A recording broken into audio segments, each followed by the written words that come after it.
Roger, have insight. Okay, the parachute is directly off my left wing. Circling very tightly around it. Charlie Green 7-1, as you say, Kingfish 1 is on. That's affirmed. He said he needs a fast pickup. He's hurt bad, over. Roger, understand.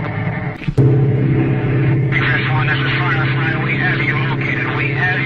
The helicopter is on the way in. Charlie Green 7-1, Connor. Green 7-1. Roger, hovering over the survivor now. Negative, we're coming in left down. We're coming in now. Okay. Let me know when the PJs are ready. Kingfish 1, this is Firefly 4-2. We have your parachute in sight. The helicopter is close by. Kingfish 1, what's your position to your chute? Kingfish is in his chute. He says he's got both legs broken, so he hasn't moved around. Roger.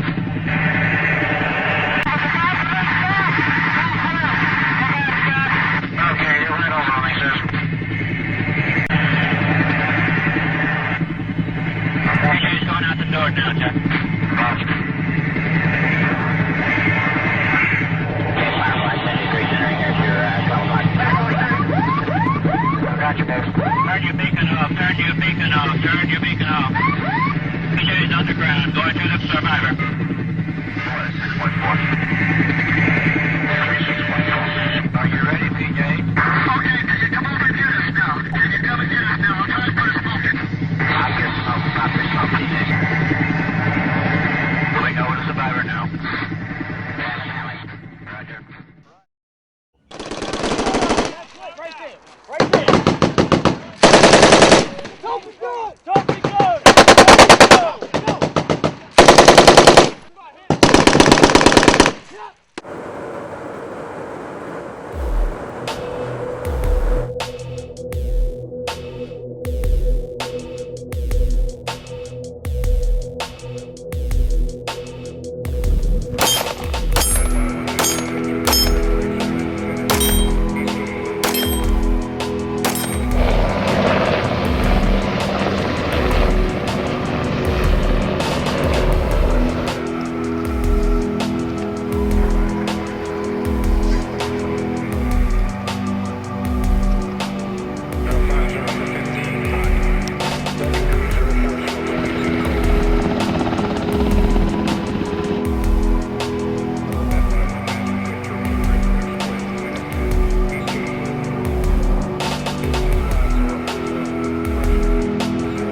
Booby traps are fashioned by hand and planted at night outside the perimeter of U.S. and South Vietnamese camps.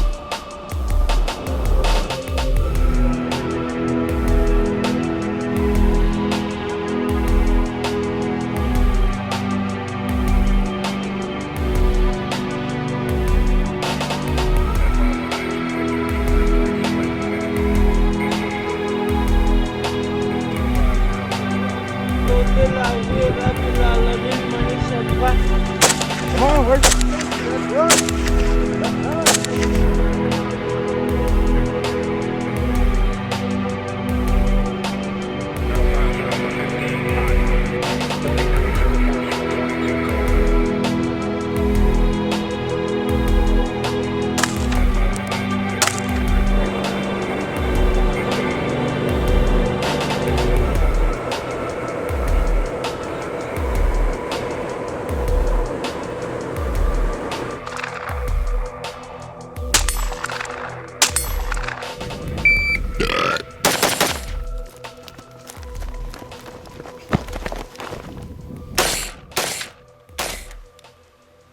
Man, we got some more cool stuff to talk about.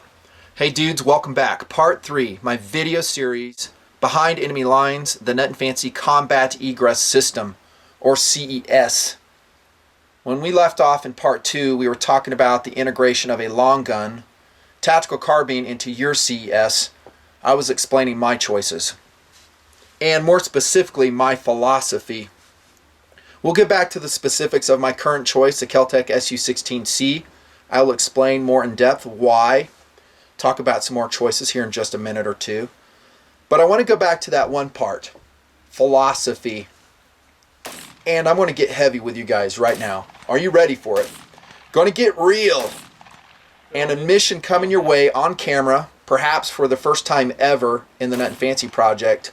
I think some of you will really relate to it, especially those who have served behind enemy lines. It goes something like this. When it comes to the treatment of the American soldier, when he or she finds themselves behind enemy lines, I think the enemy, almost without exception, are nothing more than a bunch of murdering SOBs. How's that for real? A harsh reality. That's right. They torture, they maim, they murder the American fighting man. They disregard all the treaties they've signed, and there's all types of historical examples on this. If you don't believe me, you need to get busy reading, studying history, modern history. You don't have to go back that far. World War II. Look at what the Japanese did. Look at what the Germans did. The Korean conflict. And yes, Vietnam. You can go back to Iraq, Afghanistan. The treatment of the American fighting man is abysmal. If they come back, and that is a big if, they are psychologically and physically damaged for life. Is that right? I say no, it's not. And to prove my point, it's going to be story time here as we kick off part 3. You guys will like this. We're going to go back to 1964. We're going to talk about a dude, a pilot called Lieutenant Everett Alvarez. He was flying A-4 Skyhawks shortly after the Gulf of Tonkin incident in August 1964. He was the first military aviator, U.S. variety, to be shot down in Vietnam, and he was a POW for almost 9 years. Everett Alvarez. Son of Mexican immigrants, he was an honorable military officer. He was a warrior pilot. He just got really unlucky that day, and he paid for it dearly as he became a captive of the Viet Cong and treated brutally. By the way, during that time, his captivity I'm talking, his sister became an anti-war activist. His wife divorced him, and a lot of his relatives, not a lot, but some of his relatives died. He earned the Silver Star, 2 Bronze Stars, the Distinguished Flying Cross, and 2 Purple Hearts. These are the words of Everett Alvarez when he talks about how they tortured him. Hang with me on this because it's going to lay the foundation and provide some serious motivation to you when we talk about the 3 areas of preparation: material, physical, mental, for this, your combat egress system. They held my hands behind my back and closed the ratchet cuffs around my wrists, squeezing the metal to the last notch. But my wrists were smallish, and they could see that the cuffs were not biting in hard enough. They opened them up, bent my arms as close together as they could, and fastened the cuffs tightly a few inches below my elbows. By the way, if you get his book, Chained Eagle, which I'm reading out of, by the way, he has a diagram of how the Viet Cong tortured him in this manner, putting his arms behind his back and just basically crushing his joints. The pain was excruciating. It felt like a hacksaw had dug deep in my flesh. The cuffs seemed to cut through to the bone. My head was pushed far forward, and all I could do was yell and scream and writhe with pain. They left me alone for a quarter-hour spells and returned, yanking my arms yet again, harder than before, squeezing the cuffs tighter yet. The worse it got, the louder I shrieked. The more I howled, the more they slapped and punched JC, which was, I guess, one of his cellmates. They preferred to strike me from behind, but when he came from front, it was always with the underside of his closed fist. My eyes felt like popping. My veins wanted to explode in a gush of, I'm sorry if I'm screwing this, explode in a gush of boiling blood. These are the words of Lieutenant Alvarez. Together they worked me over heartlessly like a couple kids pulling wings off flies. Right, they shouted. They struck me with their fists and their feet, knocking me off the stool, hoisting me up again, and using me as a punching bag. What did they want him to write? This is me talking now. They wanted him to confess as a war criminal. Although you are a soldier and airman following orders, when you find yourself BEL, you will be portrayed as a war criminal. This I can guarantee you. And if you think that is not the case, you are extremely naive. I don't care what you do either. You could be in the back seat of an RC-135, an AWACS guy, a crew chief on a UH-60. You will be portrayed as a baby killer, a war criminal. Again, go back to history. And that's exactly what they were doing to Alvarez. Beating, punching, kicking him, torturing him for weeks on end. He wasn't the only one, by the way. This is just one of many POW accounts through history.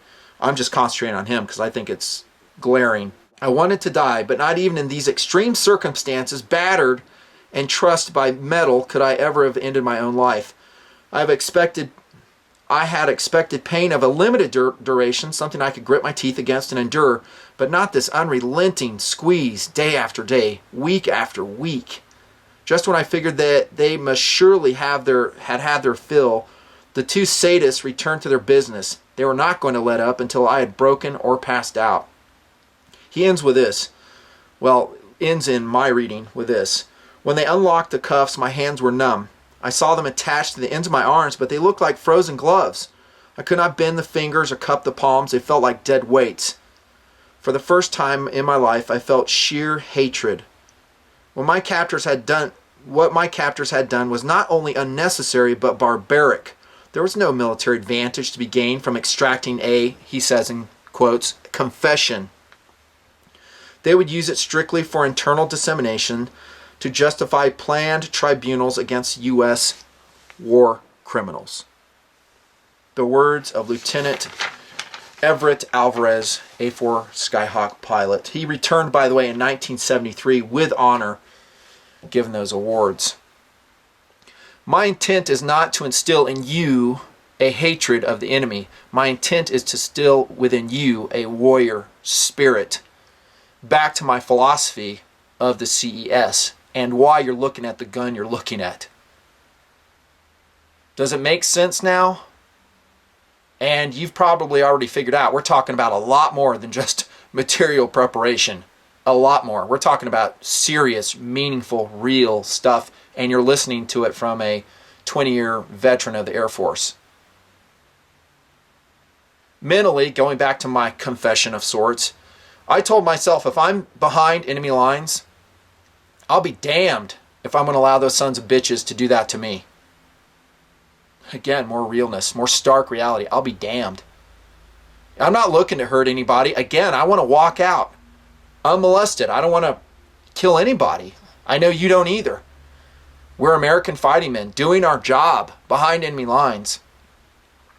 But to get racked up and tortured and maimed and physically and mentally abused and sometimes never return, is that right? Well, I want you to keep that in mind because there's your motivation of why you put a kit like this together and having your crap seriously squared away if you find yourself in that situation. You with me? Yeah, it's serious. It's serious. But I'm giving this discussion because one, I think it's fascinating, and two, it may answer some questions of, well, why would you integrate a tactical carbine into a kit? Well, because I think of myself as a fighting man, whether I'm behind enemy lines or not, and I'm not going to end up in that situation. It's not right. It's not just. Amat Victoria Kurum.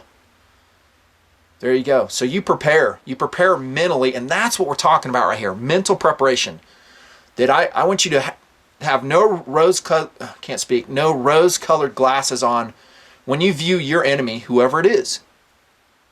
I can't think of any modern examples at all of when the American fighting man was shot down, I'm talking about aircrew here, interned as a POW, and humanely treated. No, not really. They were all abused. Now, there were some better than others, but it was bleak. They surely didn't treat their POWs like Americans do. We treat them good. Good food, good quarters, good health care. Their return to their country after the end of the conflict. If you could guarantee me the enemy would do that, maybe, just maybe, we would not have the need for all the materials you're seeing in this kit. Maybe I wouldn't integrate a long gun in there. If you could assure me they would abide by the conventions of the Geneva Convention. But you can't. And a lot of these insurgents, if you will, are not signatories to that or any other agreement. And they are out for blood. They have their own political, religious perspective, and they cannot be convinced otherwise. Instead, they are going to do their best to convince you of the error of your ways. Again, you're a war criminal. All right? I told you I was going to get heavy, dudes. I apologize, but this is a serious, serious situation we're talking about. Now, again, this video is primarily intended for military aircrew and actually convoy folks. Whether you are a contractor or a military person with the U.S. Army, USMC, running convoys as a combat support person. Not really talking about direct combat combatants, ground combatants, like I said, and I think I really explained in part 1. Also civilians. You may find yourself in without rule of law situation where a lot of what I'm talking about could come into play, but that last discussion I had, I think in most situations, I surely hope, won't play. Things could get really ugly. So back to the question, do you need to integrate a tactical carbine to your CES? Well, for the philosophy of use for my kit, i.e. a crash landing kit, I think I said that in part 2, I don't say just yeah, I say hell yeah. It gives me more capabilities. I mean, dudes, check out this terrain. I could find myself deep within that terrain being hunted by who knows who. The Taliban, Al-Qaeda. I want options. Remember that word? We want options. Like I said in part 2, I'd really want a 308 battle rifle. More capabilities, but SAWC just ain't going to permit it. So I step it down and I go with a 223. Which, by the way, brings us to another fascinating discussion. What caliber are you going to choose, Nutnfancy?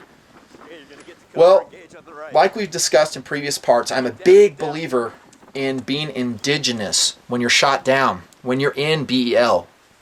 Blending in, walking like the enemy, smelling like the enemy, looking like the enemy, to get out, to egress back to freedom.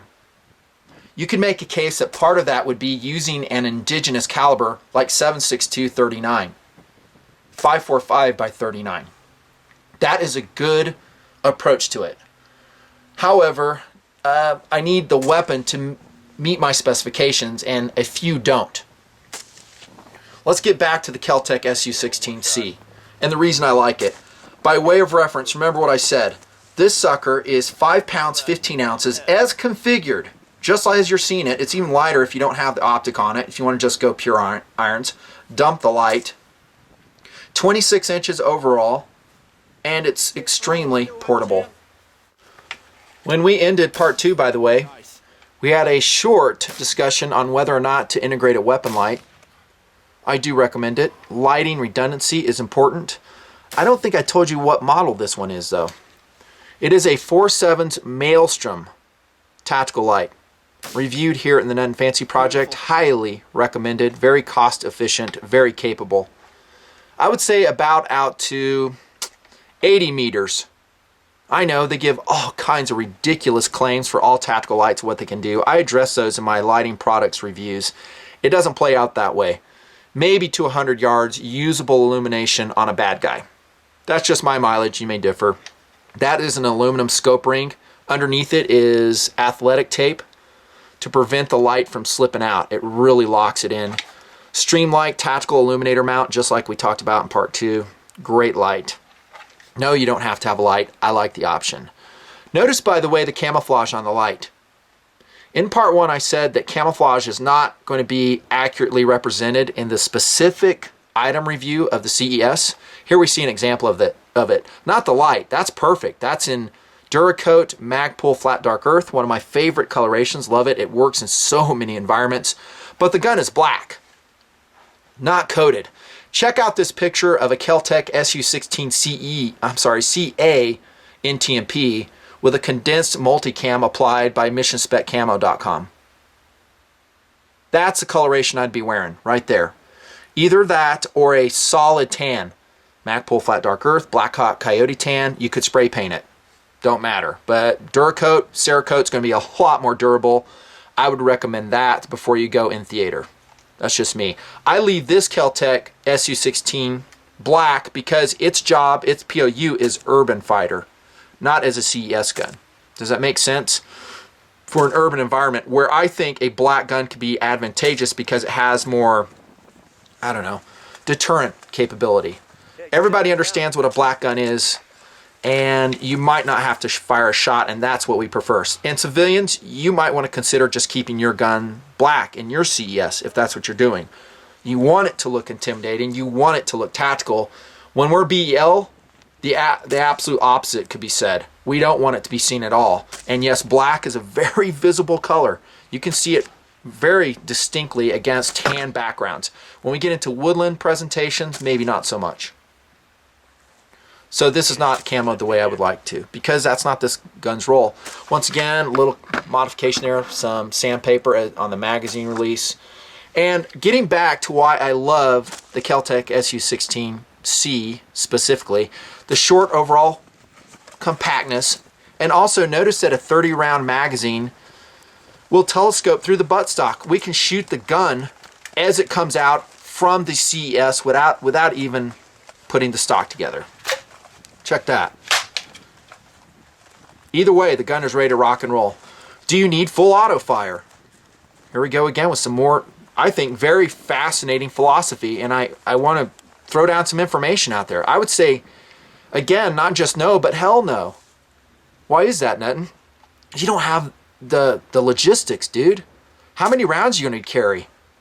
120 if you're lucky? 250? I mean, it just depends on what SAW allows you. Do you really think you can afford a fully automatic weapon out there? Are you going to be hitting something full auto?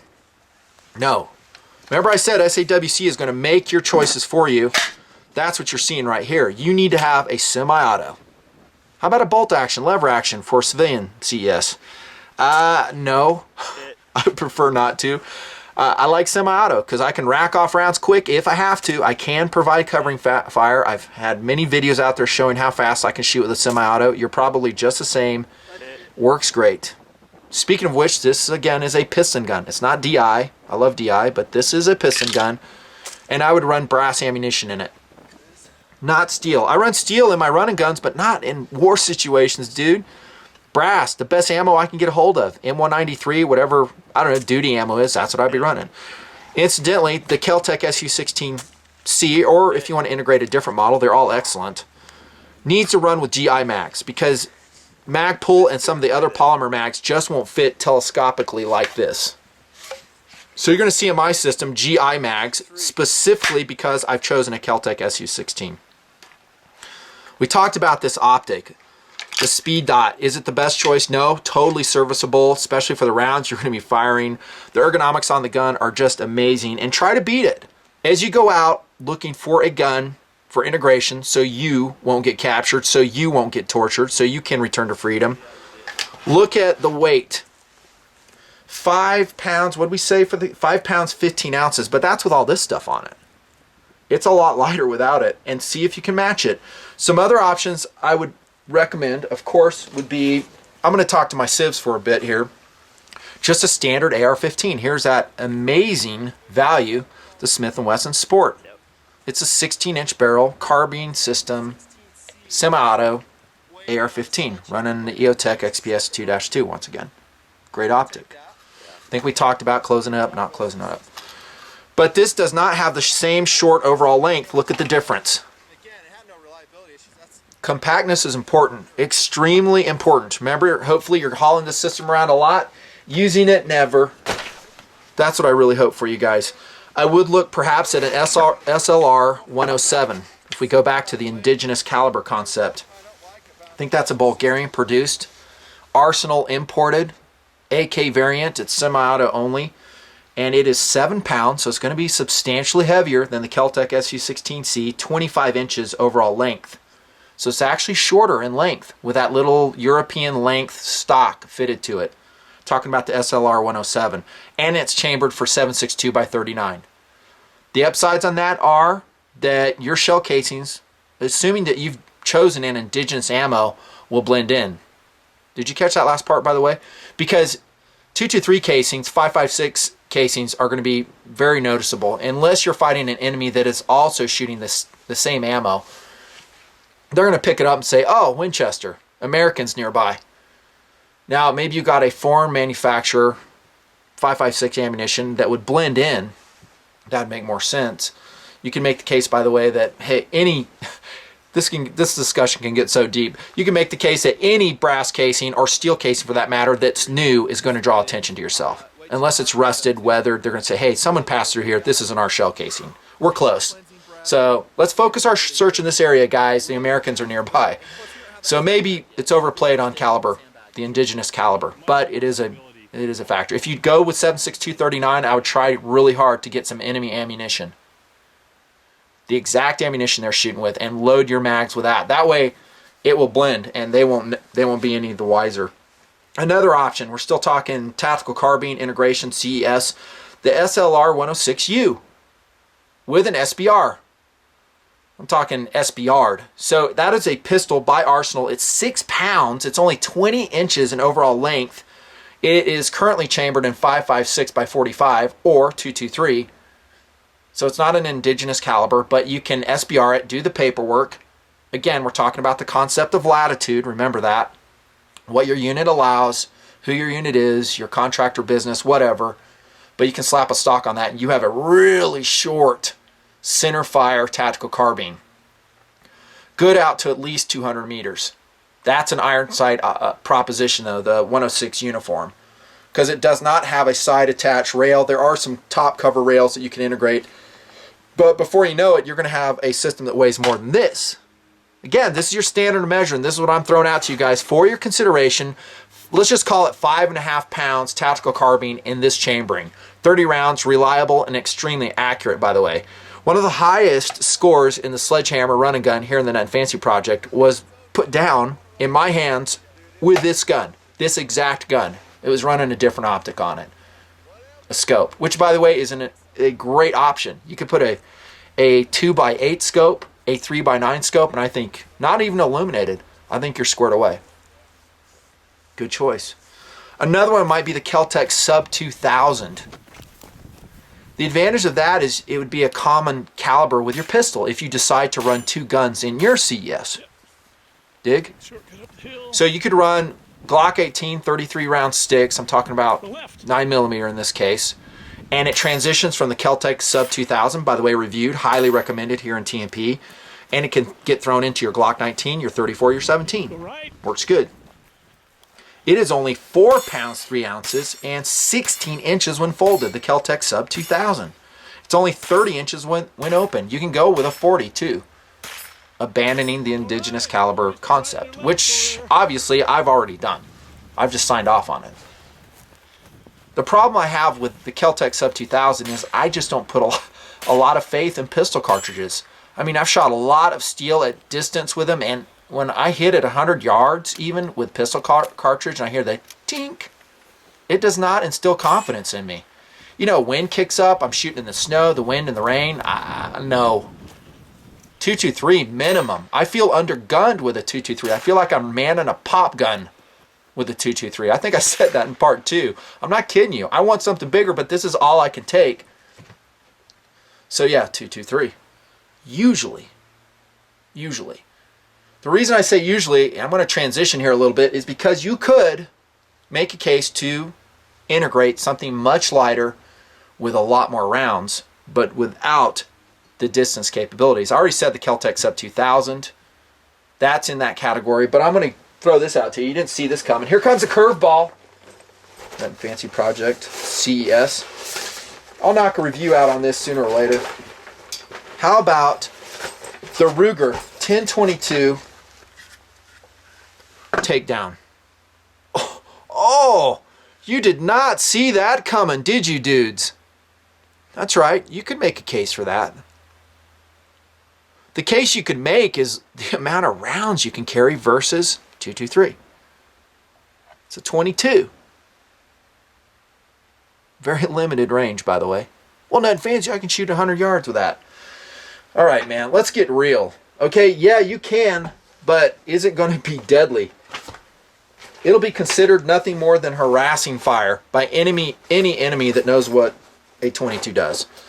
We're talking 50 yards in my book. Could you shoot 100? Could you be lethal? Yeah, but you darn well better be very accurate. That's why I'm running a Weaver 2x7 on this takedown. By the way, this is 4 pounds, 10 ounces naked. As you see configured, it's 5 pounds, 7 ounces, 22 inches overall length. So it's actually the same weight as a Kel-Tec SU-16. The advantage is good firepower, 25 round magazines. This was Duracoated, by the way, by me, flat dark earth, Magpul variety, camouflaged. I don't want to run it black in a CS or in the other POUs I have set for this gun. Yeah, good firepower, very limited knockdown capacity. Now, I don't know if I told you guys this. Once upon a time, by the campfire, my dad told me a story about one of his cohorts, his fellow pilots in Vietnam, running 01 Bird Dogs of all things, that little Cessna job. And he was flying, I believe, with a Ruger 1022, one of the earlier versions, and he was shot down in the Central Highlands. He said he was a good old boy from Alabama, raised hunting, fishing, an extremely good shot. They couldn't get to him with a SAR, search and rescue.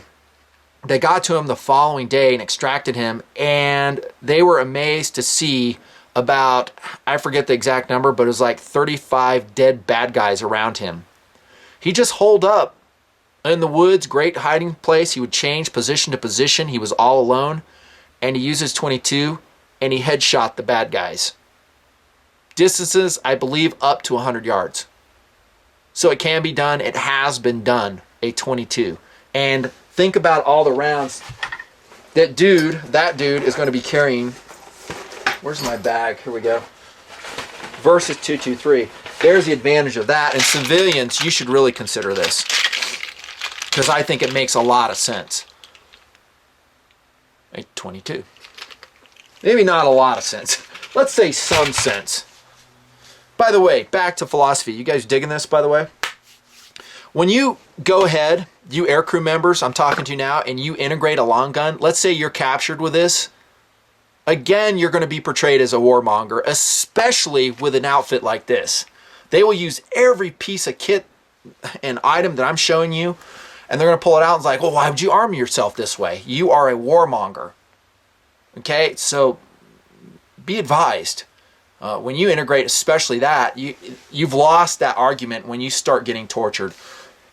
Not if, but when you start getting tortured.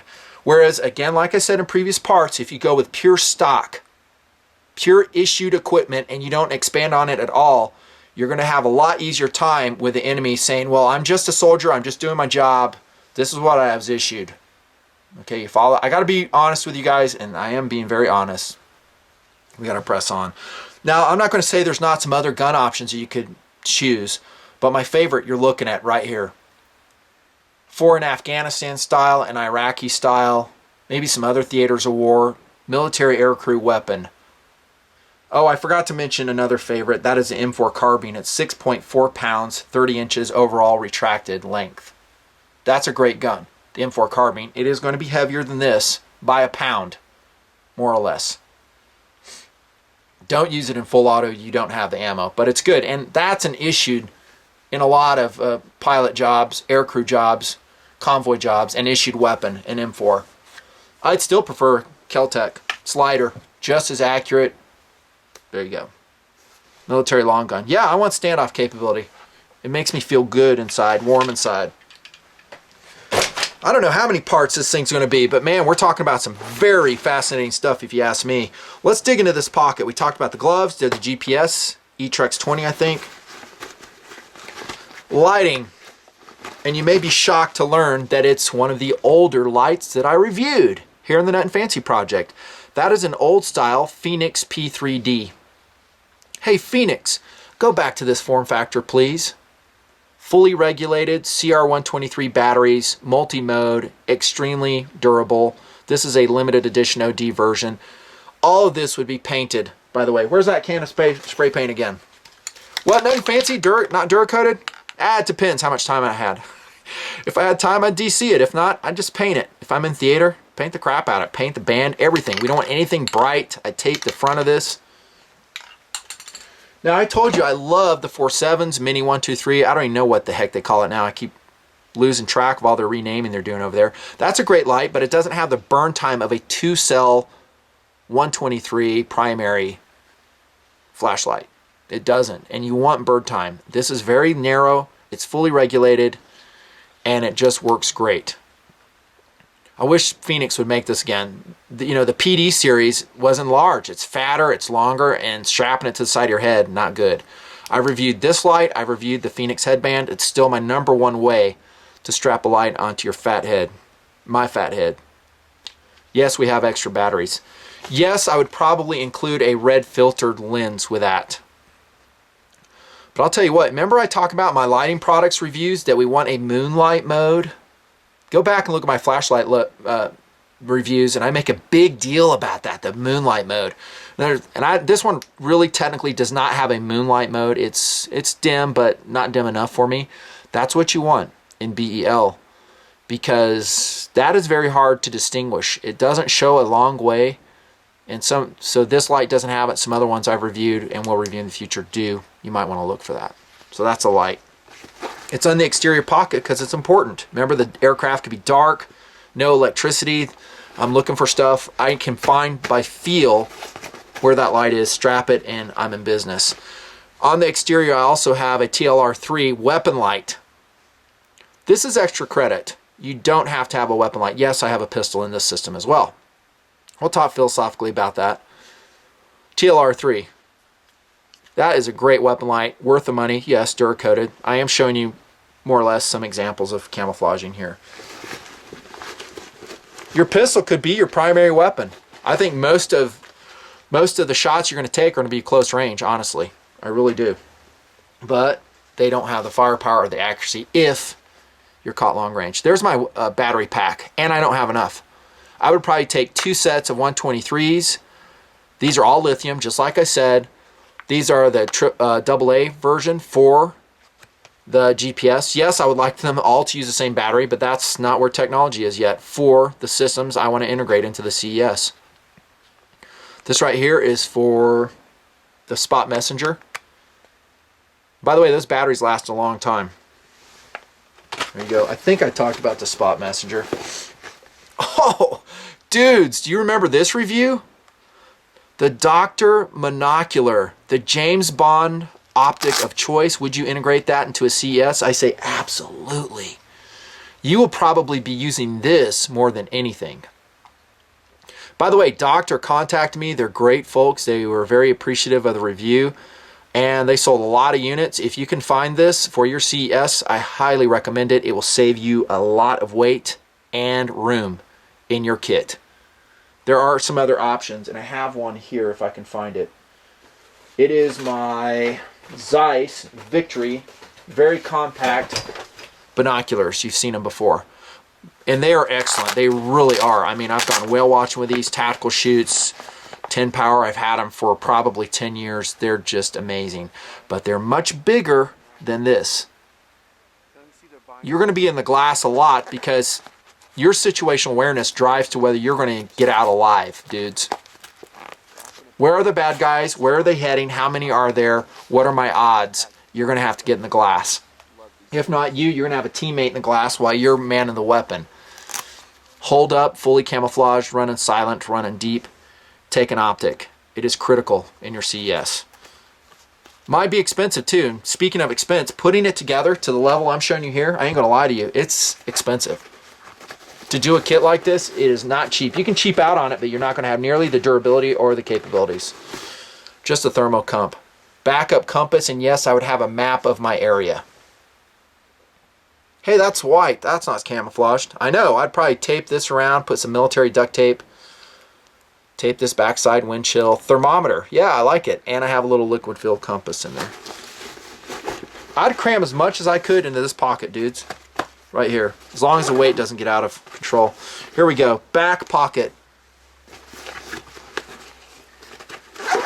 Love that pattern, that multicam pattern right there. Oh, we got all kinds of goodies in here. I guess I didn't talk about the Spot Messenger yet. Here it comes. Yeah, I would take a Spot Messenger with me. Yes, I've reviewed it. Go check out the review. GPS Spot Messenger. Will it work in your area of the world? I'm not sure. You know, you're going to have to go to their website and see. They're always expanding their coverage. Maybe, maybe not. Remember, we use the word system a lot. It is called the combat egress system, heavy on the C, thank you very much. When I mean system, it's going to integrate into your duty gear and your vehicle. Maybe you already have a device similar to this in your job, in which case I would not take this. Obviously, that you have a locator beacon of some sort in your military job, maybe you're a law enforcement officer, I'm really not familiar with that, what you would have. Some way that they can find you quick. There are beacon modes on some communication devices where they can do just that. But how about taking a backup, especially when it's this lightweight and this compact? Yes, it does run on AAA lithium batteries. Go to my review, I talk about all the functions, what it can do, and they have upgraded this to actually, you can text with the new versions. How sweet is that? That's pretty cool. It is a more expensive service, and yes, you have to purchase and maintain an annual service with your GPS spot messenger. But I can't think of a way, at least in rule of law, a better way to alert the search crew than this. Boom, comes out, and you can specify which emails it goes to, and it texts a message to them, sends them a message, say, hey, this dude is right here, lat long, bang. Is it secure? I don't know, probably not. You know, in other words, can it be intercepted by the enemy? Yeah, so you might want to be careful and look at that. Hey, we just intercepted a GPS spot message, and we have a whole crew right at this location. Dispatched, the armored vehicles, go pick them up. But I'm pretty much putting it in here for civilians too. Because if you find yourself in WROL, there are no phone lines, cell phones are down, just maybe the GPS satellites are up and you could send a message. I like the integration. I like it. It would be a part of mine. And then we have bug juice of various sizes. Guess which size I would prefer to have in my CES? Wrong. You guys are saying this size. I know you are. It's actually this one. Because you will go through the bug juice. This is another lesson learned from my own military exercises in escape, evasion, search, and rescue. You go through the bug juice a lot, and even this isn't enough. So if my kit can take this large size, I'm taking this size. Here's some other options for you. Speaking from my backpacking here, I go through this stick in like a day. So it's better than nothing, but some of the varieties also you can use for fire starting if you needed to. I like that size. Bug juice, absolutely, especially in jungle environments, anywhere there's critters crawling on you. Yeah, recommended. Man, we're gonna have a mound of gear. What? Sunglass cleaning cloth? Yeah, why not, dude? It weighs nothing. I can reuse the plastic bag for something else. Yeah, I include it. And by the way, I may be making a TMP video about the whole thing. I gotta keep the camera clean. Come on now. Kleenex.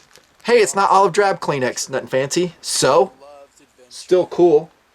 And it's going to be one of those comforts that you will really be glad you have. Just keep it wrapped up, hidden in a pocket or something. Yes, Kleenex. I'd be real careful about breaking out a white cloth, though. Surrender? No. They'll just shoot you. Find you. But yeah, take some toiletries to make your life easier. They're very lightweight. The few toiletries I have integrated here, for the most part, very lightweight, making your life better.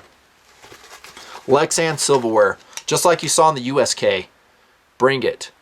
You might be issued this. I mean, like that awesome Once Upon a Time military MRE spoon, the brown one, had the long shank on it. By the way, those are gone. They've been gone for years. Bring these. Yes, I have food in this. We'll talk about that. There's some more philosophy coming your way, trust me. I do have a tool in there. So I'm going to take a little tiny bottle of rim oil, and it can be used for my weapon too. Maybe like Lance Sidejohn. Dude, you're going to be out there for a long time. You ever thought about that? 45 days. Hey, I don't need any oil. Oh, really? Your carbon steel knife rusting away. Your gun needs some oil. It needs to be cleaned. Attention to detail. How many times have I said that at this point? This is a representation of toiletries. It is not exactly accurate. It is just extracted from my backpacking kit. Would I take all this stuff? Maybe I would. Maybe I wouldn't. I've got some alcohol wipes in there. My toothbrush. Apparently some hair from some unknown source. Then I have my soap sheets. I've talked about that. If you go back to my Jeremiah Johnson kit breakout, that expedition, I go over all this. Some Advil. Yes, I have a level 1 plus FAC. Dental floss. Again, would I bring it all? I don't know. Maybe not. But again, you're living in the wilderness week after week. How much does this weigh? How much space does it take up? 3 ounces? Make your choices. Yeah, I want it in part of mine. And this is experience talking, having lived in the woods a lot. I'm going to rough it. I'm not brushing my teeth. I'm not using deodorant. I'm not taking nothing because I'm tough. All right, tough guy. I'll check in with you in a month and we'll see how tough you are. And I've done this already with guys that approached our training missions this way. They'd be out there. We weren't out there for a month. We're out there for a couple days and they're crying. Oh, man, I wish I had this. Oh, man, I wish I had that. Here's Nutnfancy breaking all this stuff out of his own kit. Hey, man, can I have that? I'm like, I thought you were talking tough a couple days ago, dude. Oh, yeah, but, man, that was then. This is now. Learn from experience. Remember this from my EDC review? This is a mini titanium pry bar from, I think, Steve Rice. He makes this from Blade Forums, and man, do I love it. It weighs nothing. It gives me prying functions because you might come across some structures, man-made. We have to get in it. What else are you going to pry with? Well, I'm going to take a crowbar, Nutnfancy. No, you're not. You don't have weight capability. Remember, we integrated a tactical carbine. A lot of our weight, most of our weight is going to that. Let's be real. We made a choice, and the choice is we're going to fight our way out if we have to. We want to evade, but if we have to fight, we're going to fight. You have room for a crowbar. I do have room for this. A sub 1 ounce mini titanium pry bar by STR. Recommended. Check this out. What? Nutnfancy, you're taking a stove? Absolutely. Think about it. Again, these are lessons learned. How are you going to make heat? Let's say you go down in an area like in parts of Afghanistan where it is frigid. Let's say it gets down to 10 degrees Fahrenheit with wind chill below 0. Well, I'm going to make a fire, Nutnfancy. Well, where you're at has no wood. And by making a fire, it's going to take all types of TCE. Another Nutnfancy project concept. Time, calories, and energy. Do you have it? No. Oh, let's add another one. It's going to show your hand to the enemy because they're going to see the smoke burning. Well, I'm going to make a Dakota fire hole. Oh, are you? They'll still see the smoke, dude. Remember, they're a lot smarter than you think. They're going to smell you. So be smart. You still need to get your hands warm. As you will see, I have some food stuff in here. We need to heat that up. No, don't do MREs. I mean, I got an MRE right here. I knew you guys were going to say that. Isn't that funny? I know what you're going to say. Well, just do MREs. They got the heat pack in there. Weight-wise, can you do an MRE in the CES? Size-wise, there's only a 2,300 cubic inch pack. Okay, we're going to carry 1 MRE, 2 MREs. I have more food than that in this. Freeze-dried. See, it's a lot of philosophy going in here. No, I'm taking this. Just reviewed it. The MSR Pocket Rocket. Love it. No, this wouldn't be red. Hey, where's that can of paint again? There you go. I'd spray the canister, and I would spray this, and I would spray everything so it's completely camouflaged. And I'm showing you a smaller canister. If I could integrate it, I would take the bigger one. This is one of those things you'll be so glad you have. So you're going to get to a location where you can finally take a break, a breather. You're away from the bad guys. Maybe you can get a cup of brew going. Some hot chocolate. Or, I can't speak. Some hot chocolate. Some coffee. Just dig a hole. Put the pocket rocket down into the hole. It doesn't produce any smoke at all. No smell. It's relatively quiet when it's in that hole. Bang, you're ready. You can start cooking. And you'll be so glad when that hot fluid hits your cold insides and gives you motivation to continue on. Yeah, it's worth the wait. Paint it, carry it, I recommend it. This is my system. You can vary it up. Hey, why don't you use one of those little pop can alcohol stoves? I talked about that in this review, man. I just have them fail me all the time. And I don't like hokey crap. I like stuff that works. To me, hokey is, I don't know, any of that other stuff. I like something I can boil with instantly. Yes, it weighs something. You could make a case where I'm just going to bring fuel tablets out of a GI stove. Those aren't very light, by the way, about 10 ounces. Or I could run pure trioxane, my favorite fire starter of all, which I'll show you here in a second. Okay, I'll go with that. It's still not as efficient or fast or as low profile as this. That's right, that's what I'm saying. Here comes the fire kit. Oh, dudes, I just did a fire kit, my favorite fire starters video. It's out there. Go look at it. You'll see everything I'm using here. And speaking of the devil, trioxane, Notice in my CES how many bars I got. Lots. I have at least three ways to start a fire. There is a flame-throwing Bic lighter I bought in Saudi Arabia when I could. I will always use that first if I could. I would spray paint it so it's not bright blue, yellow, whatever color. There's that little tiny flint and steel package I showed you in that video series. It weighs nothing, like 1 ounce, flint and steel. Match case. I would paint this so it's not yellow. And then, by the way, those are REI style lifeboat matches. You guys were watching them in my favorite Firestarter video. There you go. These things rock. Boy, they burn hot. Windproof, pretty much waterproof. Striker surface. I have an extra striker in there. Attention to detail. Hey, Nutnfancy, I didn't think you said you were going to make a fire. Well, I said it's not primary. It is not primary. But if it's between life and death and I'm in an area where I could get away with a fire, doing it smart according to the techniques I was trained on, I would like the option. My combat egress system, dudes, is about options. Thank you very much. Options rock. Speaking of options, how about not burning your eyeballs out if you're in a snow-covered environment? You're going to have to take sunglasses. Huh. It's all coming together now, isn't it? How are you going to clean these if they get dirty? Well, I don't know what I'll use. I didn't bring tissue with me. I didn't bring blue towels. Bring this. Doesn't weigh anything. Keep your sunglasses cleaned. You know, you might be careful about this glinting and revealing your position. We are BEL, by the way. Something to consider. But I don't know if you know this, and this was coming from a pilot. You know, it takes a lot of energy when you're in a very glare-ridden environment. So if you're fighting glare constantly, you're going to get more fatigued. You didn't know that, did you? You will, and you might go snowblind if you're in a pure snow environment. Yes, in some theaters of war, you may be going down in pure snow. Sunglasses, absolutely, for the weight they are, it's no brainer. Bring them. Notice the dedicated eyeglass pocket, by the way, in the MAP 3500. How sweet is that?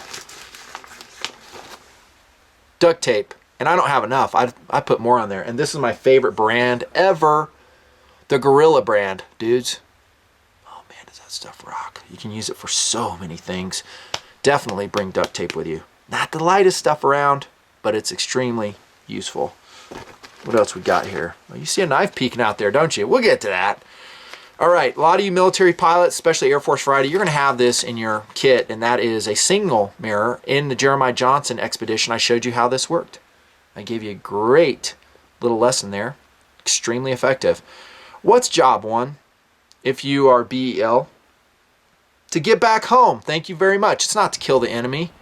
It's to get back home. However you can do that most expeditiously, the smartest way possible, the quickest way possible, get back home. And that means contact and SAR, search and rescue. Having them hook up with you, send you out a whatever vehicle, probably a helo, and picking you up and going home. So you need to let them know. That's why I've integrated the Spot Messenger, a GPS unit. I'm allocating weight to it. Here's another device, a very effective and simple device, the signal mirror. I even integrated this into my Kosovo kit when I was flying over those SAM sites, even though I was issued one, because it's so important. I believed in the concept of redundancy. I'm talking the signal mirror. I want to have two, not just one. Remember that concept?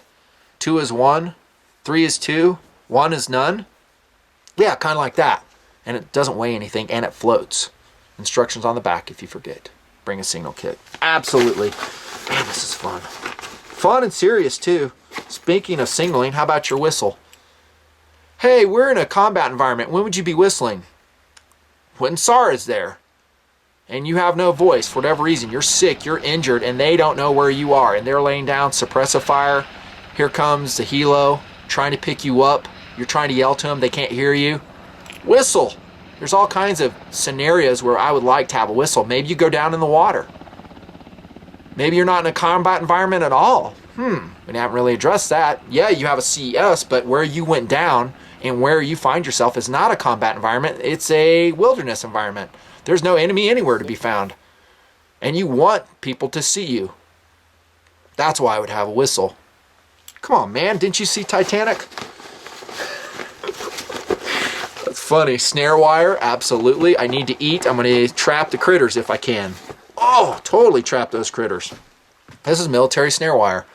I've talked about this on camera in some of my wilderness expeditions here in TMP. I would snare out locations if, and this is a big if, I'm there long enough. And that's a really good point, because I'm on the run. I'm evading as a combatant, but a basically non-primary ground combatant. So I may not be in the area long enough. I can use it for other things though. Repairing, attaching things. I could use it as a weapon. Yeah, I could rig up certain traps with this. No, I'm not Rambo. I'm just saying you could. All right, this is going to be fun. What multi-tool do you think I've integrated into my combat egress system, guys? What multi-tool? Any guesses? I think most of you got it. I've said on camera in my MT reviews, my favorite multi-tool is the Charge by Leatherman. This is a limited edition Cabela's one. It's already camouflaged. Check that out. Sweet! No, it's not the lightest thing out there. It's an MDMT, not the lightest, but man, is it capable. And I think I was incorrect when I said I did not integrate a saw. Oh, I did. I did, said the Putty Tat. I do have a saw. Why would I need a saw? For making hides. Quick way to make hides, where I can pull foliage over a hide location. Maybe you have troops coming down on you. You think you're going to be using your hands and just bust through all the limbs and stuff to put foliage over yourself. By the way, make sure it's oriented right. Don't put that foliage, white side up. That's a dead giveaway. Use a saw. Hide the cuts. There's lots of things I would want to have a saw for in a BEL situation. Absolutely. This is worth the wait. That's the determination I'm making. Like we talked about in my Charge review, heck, what was that? 2008? Long time ago. Just accessible from the exterior. This version has S30V steel, flat ground, nice edge, all blackened blades. I would definitely go with a military multi-tool, blackened if you can. File, that would be helpful for all kinds of things. What a great system this is. And they do have scissors inside, but it has a rescue blade too, like we talked about. Pliers, crimper, wire cutters, drivers, mini drivers, can opener. You probably won't be using that much. The Charge series. You can use a wave too. Same thing. Same exact multi-tool. And the Victorinox ones, also excellent. Here's my driver bits in here. Adding a little bit of weight. Maybe a lot of weight. But I made the determination, it's worth it, and this covers so many situations. Here comes my much beloved, by the way, from my EDC carry. Leatherman Juice S2. This could be another option, saving you some weight. Doesn't have a saw on it, though. Those other ones I just reviewed, the larger versions of this, like the CS4 and up, they might have that, so you could save a couple ounces there. I would bring a multi-tool. This could be pitchable. Remember, I want you to think of everything in this kit as what? Disposable. That it's to serve a function, but if it doesn't serve that function, or if you lose it, you just got to get over it, press on. Hopefully, if you have to ditch it, you do it smart, and you don't leave a breadcrumb trail for the bad guys to come find you. Not cool, not smart. Don't do that. Oh, check this out. I have that mini compass, but this is not a Petzl headlamp. I'm just using the case. I have a dedicated compass, and this is one of my faves of all time. I don't even know if I've shown this yet here in TMP. This is the compass as a backup to my GPS. Again, I'm going to have a map, a very detailed topographic map of the area. This is a sighting lensatic compass. It will do everything the military style compass will do. You have to charge these illumination dots here.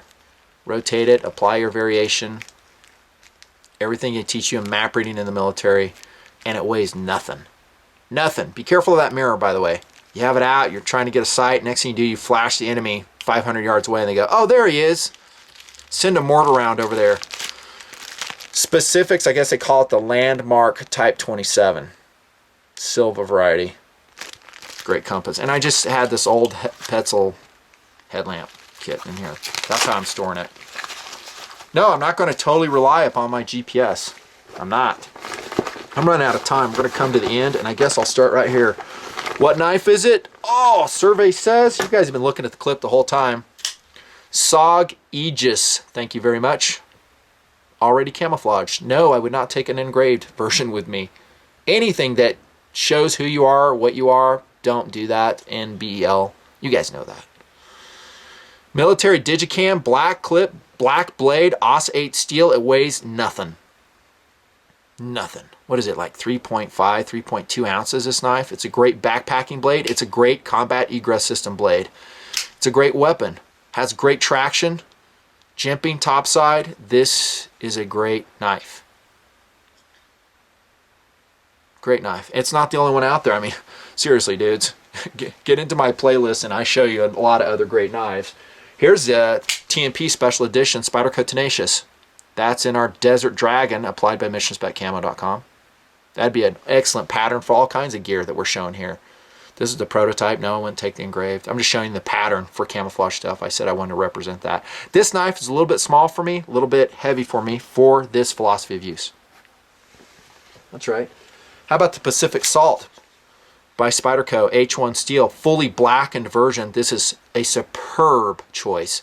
No steel liners, extremely thin, fast, strong, outstanding jimping, saber ground, but it's still just an excellent blade. It's a great CES blade. Could be a good fighting knife. Spyderco H1 Pacific Salt. Oh, I just love that blade. And this is one of my all-time favorite blades. Microtech SOCOM. Reviewed, highly recommended. SOCOM Elite, I should say.